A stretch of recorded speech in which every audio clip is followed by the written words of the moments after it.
अजीत पवार का जब plane crash हुआ उस समय बताया जा रहा था कि कोहरा ज्यादा था जिसकी वजह से रनवे पर विजिबिलिटी नहीं थी, जिसकी वजह से प्लेन रनवे से फिसलकर क्रैश हो गया। तो सबसे पहले बात करते हैं कि बॉम्बे में मौसम हमेशा एक समान होता है। बॉम्बे में कोहरा जैसी चीजें होती नहीं है, और अगर कोहरा जैसी चीजें थी भी तो फिलहाल जो सीसीटीवी फुटेज आ रहा है बाहर निकल करके, उसमें कोहरा तो दूर दूर तक नजर नहीं आ रहा है। या मीडिया के थ्रू जो भी प्लेन क्रैश के दौरान की जो तस्वीरें आ रही है उसमें कहीं से दिखाई नहीं दे रहा कि कोहरा ज्यादा है और रनवे दिखाई नहीं दे रहा है। तो बीबीसी ने एक रिपोर्ट किया है जिसमें कहा है कि प्लेन 16 साल पुरानी थी।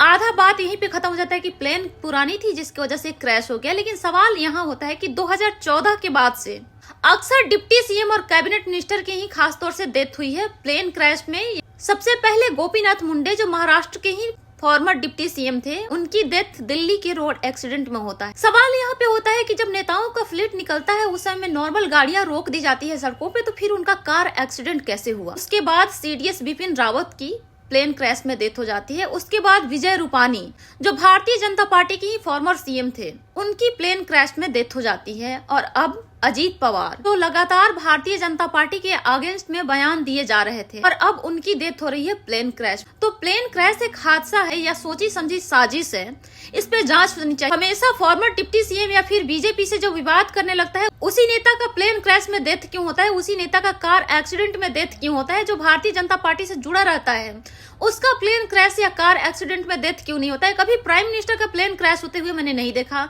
या कार एक्सीडेंट होते हुए नहीं देखा, या फिर जब तक भारतीय जनता पार्टी के करीब में जो नेता होते हैं उनका प्लेन क्रैश या कार एक्सीडेंट नहीं होता है। हाल ही में आप लोगों ने इससे पहले देखा होगा जगदीप धनखड़ एक पेशे से लॉयर भी रह चुके हैं। उसके अलावा वो कॉन्स्टिट्यूशन के काफी ज्यादा जानकार व्यक्ति हैं।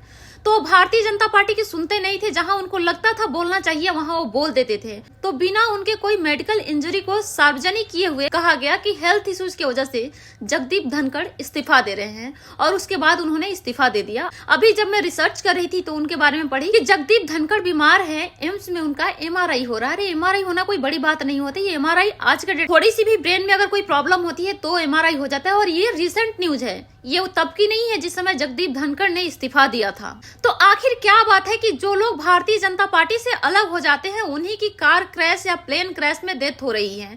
जो लोग भारतीय जनता पार्टी के करीब में हैं उनके साथ में ऐसा कुछ नहीं होता है, क्योंकि अजीत पवार लगातार भारतीय जनता पार्टी के खिलाफ कुछ महीनों से बयान दिए जा रहे थे, जिसमें वो कह रहे थे कि चुनाव में पैसे का यूज हो रहा है, बाहुबल का इस्तेमाल हो रहा है। इस तरह के वो बयान देते हुए नजर आ रहे थे। और ममता बनर्जी भी इस पर अपना बयान दी है, जिसमें वो कह रही है कि अजीत पवार भारतीय जनता पार्टी से अलग होना चाहते थे, इसलिए ये साजिश हो सकती है।